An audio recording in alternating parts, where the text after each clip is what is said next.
All right, guys, Murph's here, and today we're going to talk about this. A Bushmaster XM-15-E2S that has been modified into what the owner likes to refer to as his SOPMOD Mock 2, a play on words for the SOPMOD Block 2, which was in service with Special Forces. Now, this is our latest entry in the Friendly Fire series, the series where I review guns out of my friends' collections and we go over their features as well as discuss whether or not I would buy them and what I would change about them. All right, with that, why don't we go ahead and get into kind of the history of what exactly a SOPMOD Block 2 would be. Now, we touched on a little bit of the SOPMOD program in my M4A1 SOPMOD video, which if you're interested in that, I'll go ahead and throw the link in the description. So I don't want to spend too much time on the development process getting to the M4A1 as much as talking about what happened afterwards. Now, the M4A1 SOPMOD is kind of referred to as the Block 1, and this is where things get a little bit weird when it comes to nomenclature. A lot of times, in at least a military sense, nomenclature indicates some sort of change to the weapon system that was a major capabilities change or capabilities tweak, something that would actually require the weapon to undergo some testing in order to make sure that no capabilities were diminished by adopting the new feature. This generally is followed by some sort of designator in the nomenclature, an A1 or an A2, a mod, or something along those lines.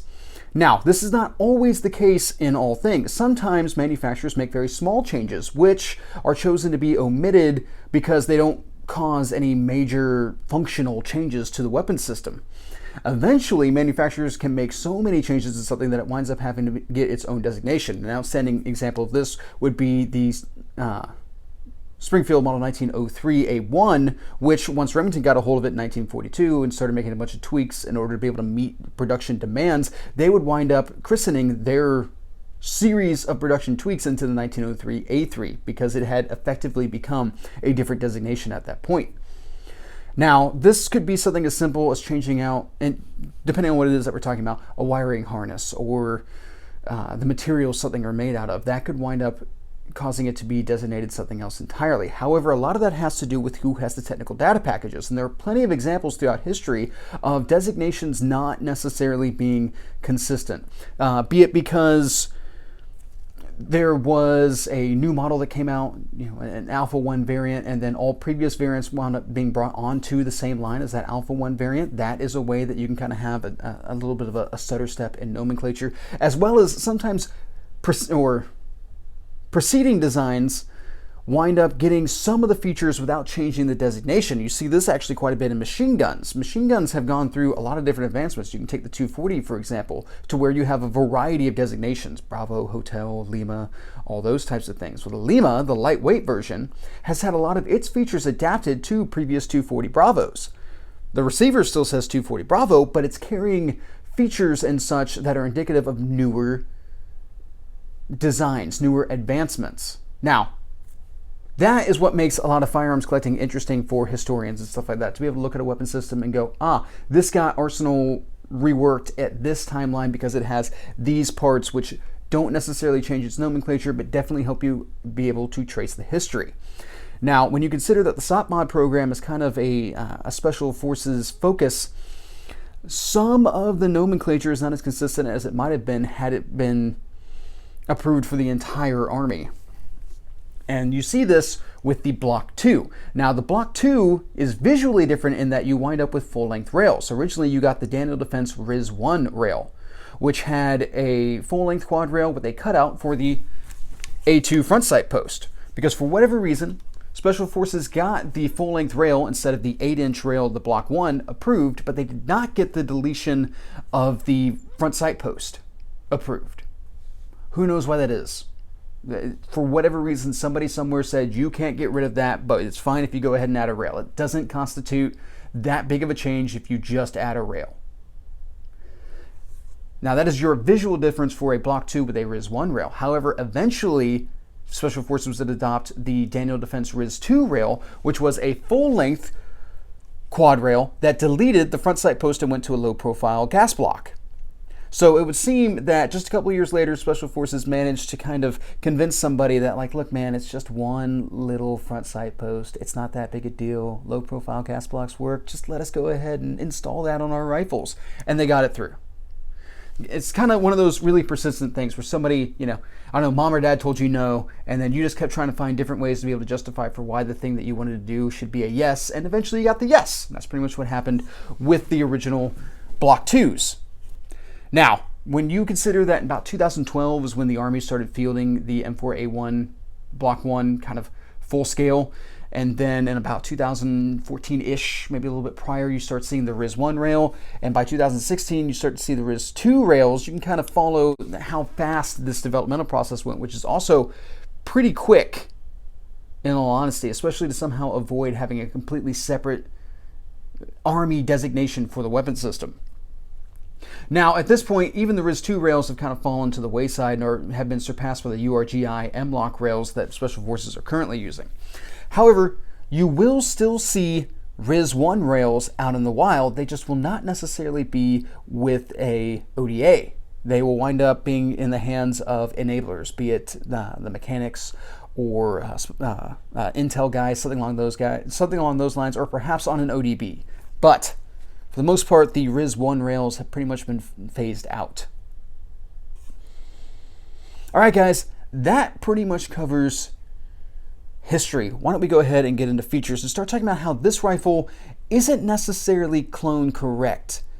And we do that right out the gate with this muzzle device. This is a Griffin Armament Hammer Comp compensator / flash hider. Now, if you look at it from the sides, most people would kind of maybe chalk this up to being an M16A2 birdcage flash hider with the closed off bottom in order to not disturb dust whenever it is that you're firing. And at first glance, you might think that, but if anybody who has any amount of experience with these muzzle devices would recognize that there's something just a little bit off. And you really see it if you take a look at it from the muzzle end. As you can see there, it is closed off at the front, which is allowing the gases to vent out the sides. Now, longtime viewers of the channel know that I'm not the biggest fan of compensators. However, this compensator is pretty mild in blast effect, and we'll kind of talk about that more once we get into the actual shooting dynamics of this rifle. Now, this is also Griffin Armament's gate lock design instead of their taper lock, which basically takes the flats that were originally made for the blank firing adapter and allows the suppressor to interface with those in order to lock onto the muzzle device. We'll talk about the suppressor portion of this more once we get into shooting. The owner does have an M4 SD2. I did not shoot it for the purpose, I did not shoot that suppressor for the purpose of this review. However, I have shot it in the past. All right, now let's come back to our barrel. Our barrel was originally a 16-inch Bushmaster 1-9 twist barrel and has now been replaced with an FN cold hammer forged 4150 chrome moly vanadium. Yep, chrome lined 1-in-8 twist barrel. I'm a big fan of this barrel. This is a government profile. I like chrome lining on barrels. I like anything that helps me prolong the life of the barrel. Some people complain about an accuracy effect that chrome lining can cause, especially since the actual lining portion could be thicker or thinner in different areas of the barrel, which could throw off the accuracy of your round. However, this is a fighting rifle, and I expect to get fighting rifle accuracy out of it. We'll talk about that more once we get into the shooting portion. Now, 1-in-8 twist is one of my favorites because it's a good middle ground between the 1-in-7 and the 1-in-9, which allows you to stabilize the full gambit of 5.56 rounds and get good accuracy out of the kind of different ends of the spectrum when it comes to grainage, which I appreciate. All right, now our rail. Our rail is not a Daniel Defense RIS-1. This is actually a Samson manufacturing EXR. Pretty sure it's EXR. If I'm wrong, I'll annotate it down below. But this is their EXR rail, which has the same cutout for the A2 front sight, like we would expect to see on a RIS-1. Now we do have, this is a carbine length gas system and all that kind of stuff. A2 front sight post, blah, blah, blah, blah. Now, as we can see, this is still a quad rail. However, we have a lot of lightning cuts into the quad rail, which is helping kind of takes some of the bulk out of what you would commonly associate with a quad rail. They're generally quite heavy. Now, we do have anti-rotation tabs, which are a minimum expectation for me whenever it comes to rails. And it does seem to be very sturdy. We also have some QD points here, which the owner is also taking advantage of with this Blue Force gear, excuse me. Wow. Blue Force gear, adjustable 2-point sling. Now, we can see this is the unpadded variant. I have a couple of rifles that have the padded variant, and I've got to say that between the two, I actually kind of prefer the unpadded for actual use. The padded has a tendency to be very stiff and kind of gets in the way if you're wearing like body armor or a backpack or something along those lines. But the padded one is also really comfortable if you're walking for really long distances for some reason. So keep that in mind. All right, now let's go ahead and talk about some of our accessories that are on this rifle. Right off the bat, we have a PEC-2 IR illuminator.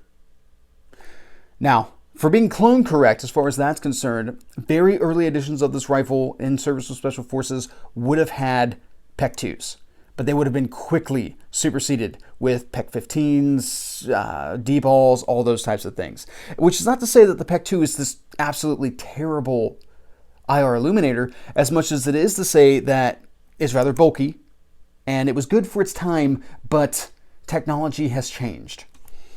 Now, this is capable with IR point and flood. However, there is no visible laser to be utilized, which is kind of unfortunate and, you know, another one of those technological advantage type things.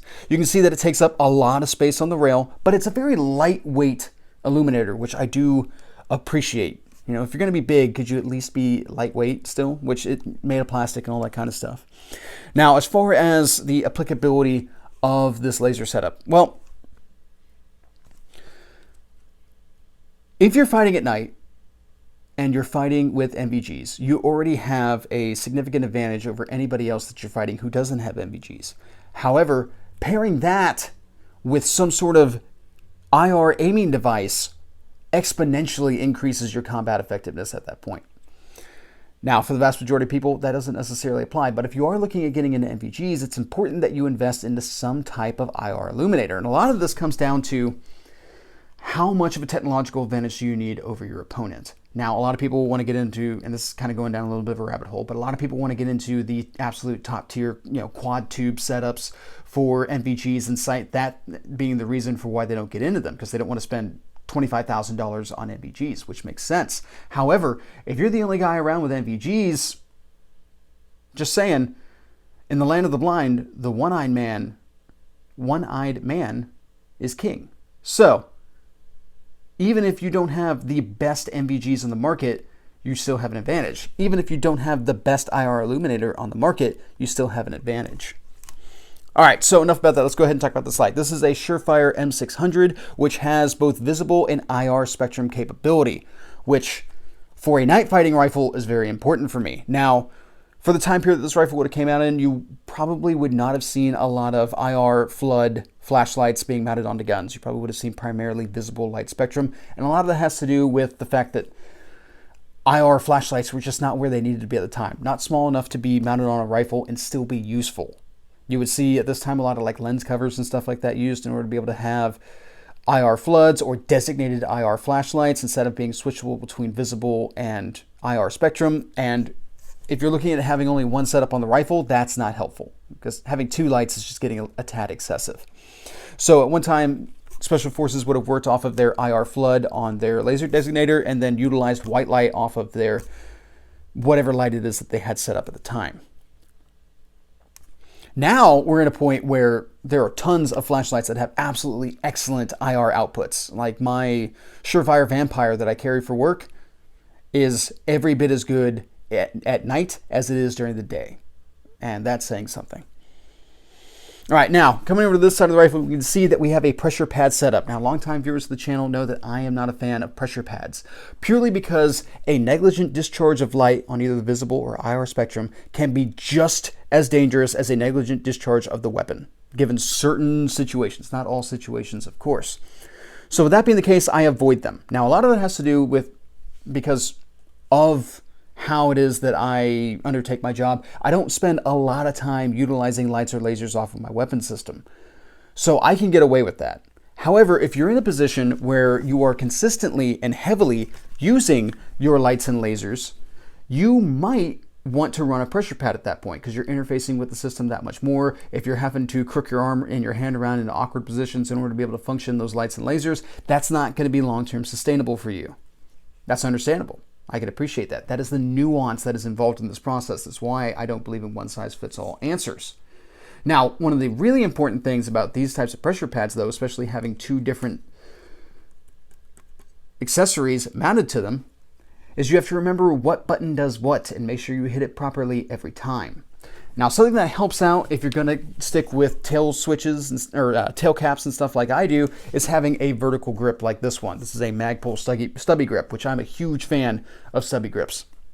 And this allows you to be able to work around that grip in about any way that you want to position your hand. You can build it up at an angle. You can hold it like a broomstick, and you can also brace against it from behind or from in front in order to be able to activate anything on your rail that is accessible. So, just little pro tip, if you will. All right, coming back to our optic. Our optic is a Primary Arms SLX Advanced 2 MOA red dot, and the owner of this rifle purchased this with the intent of it being a cheap aim point. Now, an aim point in the very earliest edition of this rifle would have been accurate. However, this quickly would have been superseded by EOTechs. So, this begs the question, is this a really cheap aim point? Guys, I have an extensive amount of experience with aim point optics. I have a Comp M2 on my Galil Ace. I have a Comp M4 on my work rifle and have worked with those on and off for well over a decade now. And I have a aimpoint PRO on my short-barreled rifle. How does this optic stack up against those? My chief complaint between the PRO and the Comp M2/M4 was that I felt the PRO had softer materials used for the housing. And I would leverage that same complaint here. However, I do think that this is probably better suited to the average person's uses. Now, let me clarify that a little bit further. There are plenty of inexpensive optics out on the market that are duty use good. Hollow suns are popping up in Ukraine right now. There are people who are depending on what are considered to be cheap optics. And the reality of the matter is that we've finally gotten to the point in technology where you can have good, inexpensive optics. Now, that does not mean that every inexpensive optic is good. Would I recommend this optic for duty use? No, not at all. But for 90% of the shooting public, I think this optic would be more than good enough. I think you could take this to a competition and you would do just fine. And I think that you could put this on your home defense rifle, and in the low probability of you ever using it, it will still work just fine for that. So that's kind of my takeaway on this. For the vast majority of people, this is worthwhile. But if you're looking for something hard use, I would say keep looking beyond this optic. Now,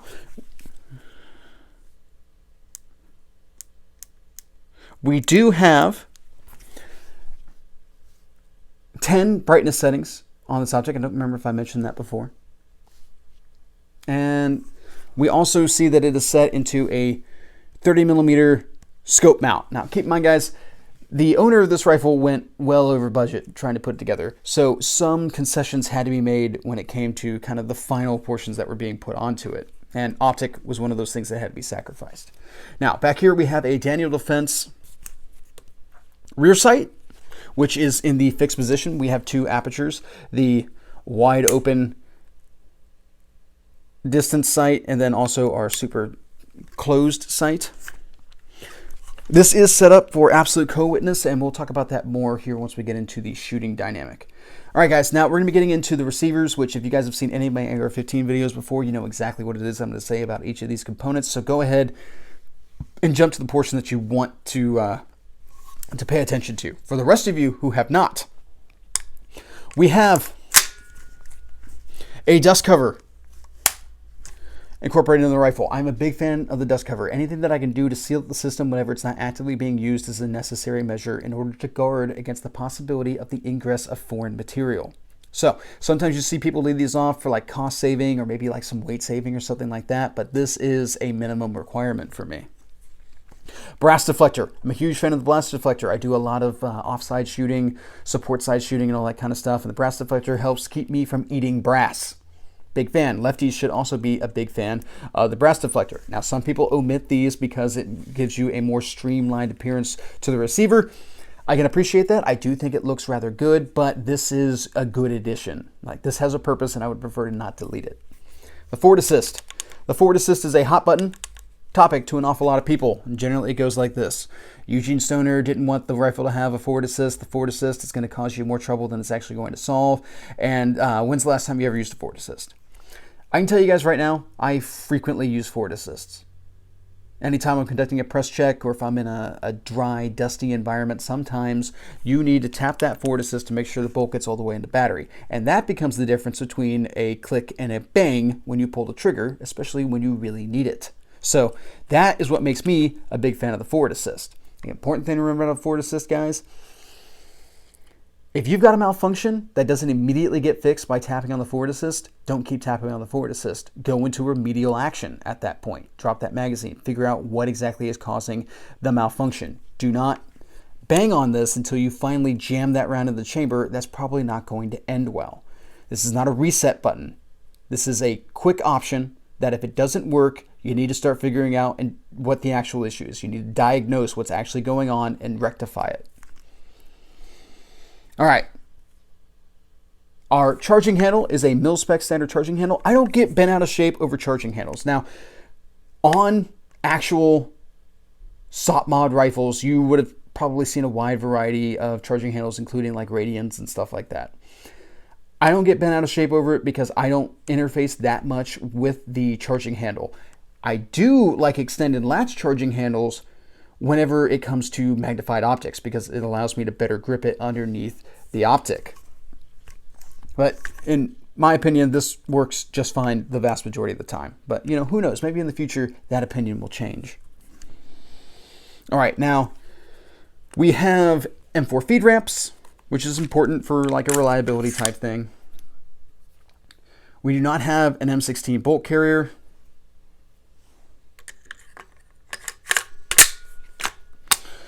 We have the standard bolt release ping pong paddle over here on this side. We have the standard magazine release on this side, standard mag well. Our safety is a single side safety, which would not be correct for these rifles. They would have had an ambidextrous safety, which would have been introduced on the M4A1. That doesn't bother me because I really don't care for ambidextrous safeties. My original training was done around single side safeties, which included support side shooting with them. So it's very natural for me to initiate utilizing kind of the forward part of the palm of my hand and then crooking my hand back to place the weapon back on safe. That's still kind of hardwired in my brain, and though I can work with an ambidextrous safety, I don't prefer it. All right, now our trigger is a mil-spec trigger. It feels like it's either a little worn in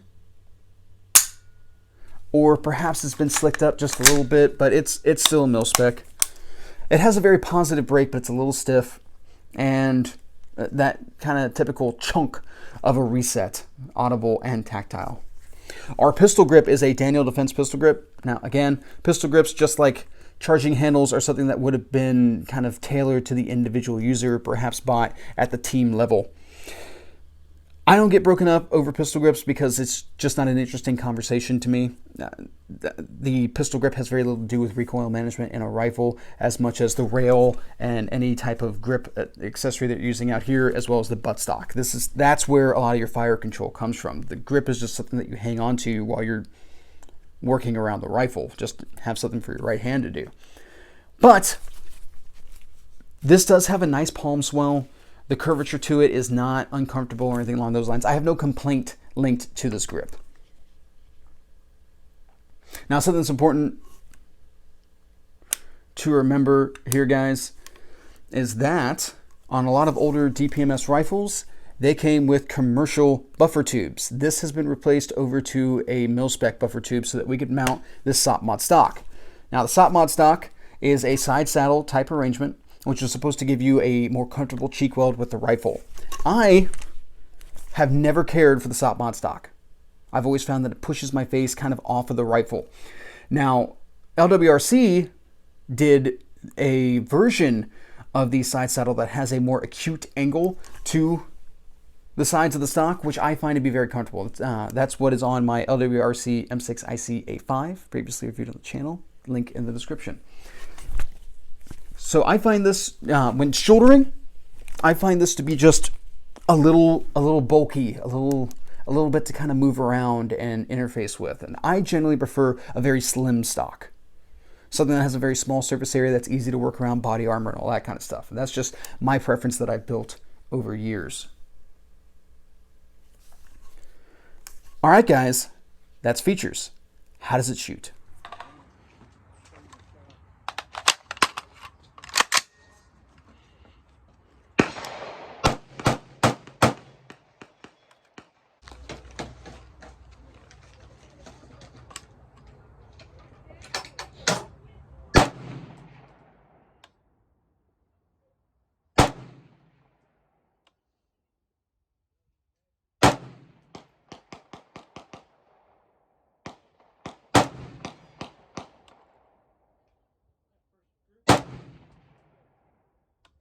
I think your toe is probably just a little long.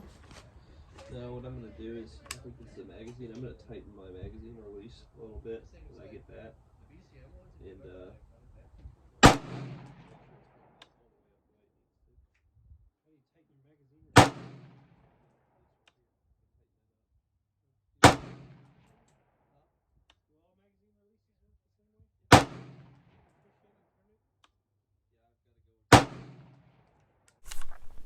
All right, so as I mentioned before, I do not have any suppressed shooting footage to share with you. However, I have shot this rifle suppressed. And a couple of things. First off, I do not care for suppressors on 16-inch AR-15s. This rifle has done an okay job of trimming down some of the weight in the front. It is still a little front heavy, but the quad rails could be a lot heavier if they wanted to be, so I do appreciate that. But when you throw a suppressor on there, that really changes the balance equation with this rifle and doesn't make me love it in that case. Now, in addition to that, the owner has noted a significant point of impact shift with the suppressor. He couldn't remember the exact measurement, but he did say it was inches at 100 yards. So that's something that he's still working around with, and there's some troubleshooting that will have to occur in the future.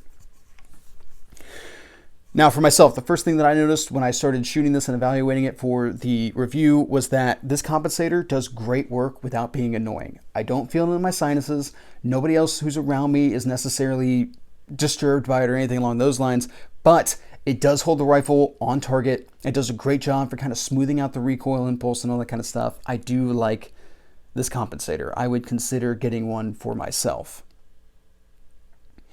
Now, the rifle was mostly reliable. However, today, shooting Tula ammunition, I did have 2 failures to lock to the rear. I think a lot of that has to do with the temperature. We had a pretty significant temperature drop here overnight, which I think caused some issues with steel-cased ammunition. And not just this rifle, actually everything that I brought out rifle-wise had an issue with Tula ammunition today. So that happens sometimes. That's something that you do have to take into account with steel-cased ammunition.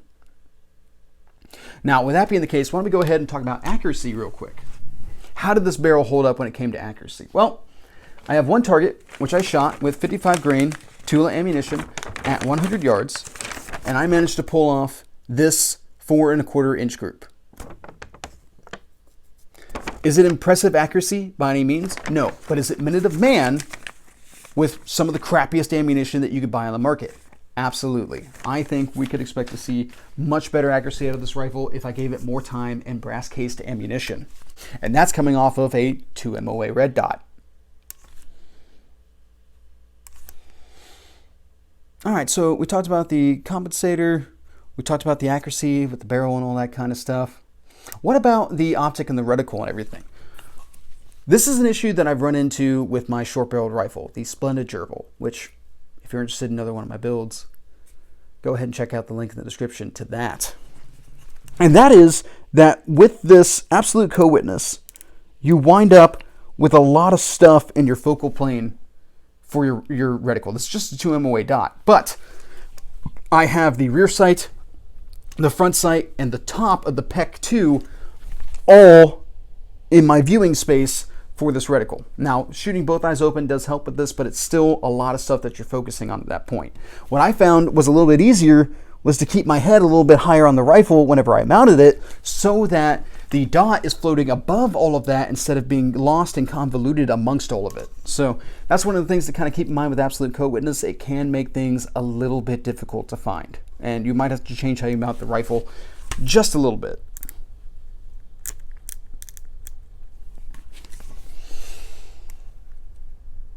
All right, guys. I think that pretty much covers kind of the shooting and the handling dynamic of things. You know, the stock is not my favorite. It does push me around a little bit more than I'd like it to, and the front end is a little heavier than I would like it to be. But I think overall, it's a good balance for what it is that this rifle was and what this rifle is trying to be a replicant of. All right, so with that, what are my recommendations? Well, keep in mind, guys, I probably gave a bunch of SOPMOD cloners an absolute heart attack with this rifle, but that's fine. Would I recommend this rifle and its setup for duty use? No, I would not.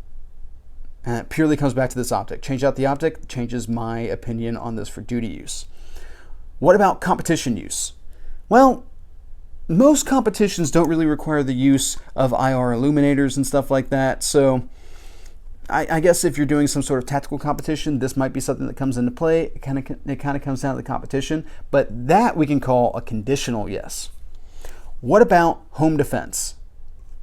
Yes, I would recommend this rifle for home defense, absolutely, especially if you had NVGs, because this is not a bad night fighting setup overall. Which maybe at some point in the future we'll talk about night fighting setups and some considerations that you should have when you put them together if there's any interest. All right, now, here's the big question. Would I not buy in this case, but would I build this? Actually, guys, this kind of follows a similar pattern that I use whenever it is that I'm building. I could absolutely see myself building a rifle like this. I could see myself sourcing a lot of very similar parts while pursuing the look of a Block 2 without trying to make an absolutely 100% clone correct Block 2. Mostly because I have no interest in buying Colt parts because they're really expensive and I don't think they're actually worth the cost. I am completely fine with building something of a Mach 2 variety just like this rifle is. Now, would I build it all in the same way? No. I probably would have invested in a more expensive optic, but you know, you win some, you lose some when it comes to that. And really, guys, if you want more examples of how I've already built something like this, the Splenda Gerbil is kind of supposed to invoke the same idea of a honey badger, and then also my Mark 12 mod Murph is supposed to be kind of a play on words for a Mark 12 clone. So it's not surprising that a friend of mine would want to do something along these same lines. Now, would I do this camouflage pattern? This has an interesting use from like a recce standpoint if you're planning on doing some recce type things, but that's also getting back into this rifle being used in a kind of serious mission set, and I don't know if I would let that optic out into the world in a serious mission set. So kind of comes back to that opinion. All right, guys, what are my final thoughts on this particular rifle? The owner of this rifle did a fantastic job of building a Block 2 inspired rifle, and I really appreciate that. And you know, maybe I'm a little bit biased because I did have some input over the process of this rifle and some of the assembly, but regardless, he's the one who took the final steps and actually ponied up the cash, so I do appreciate his efforts with this.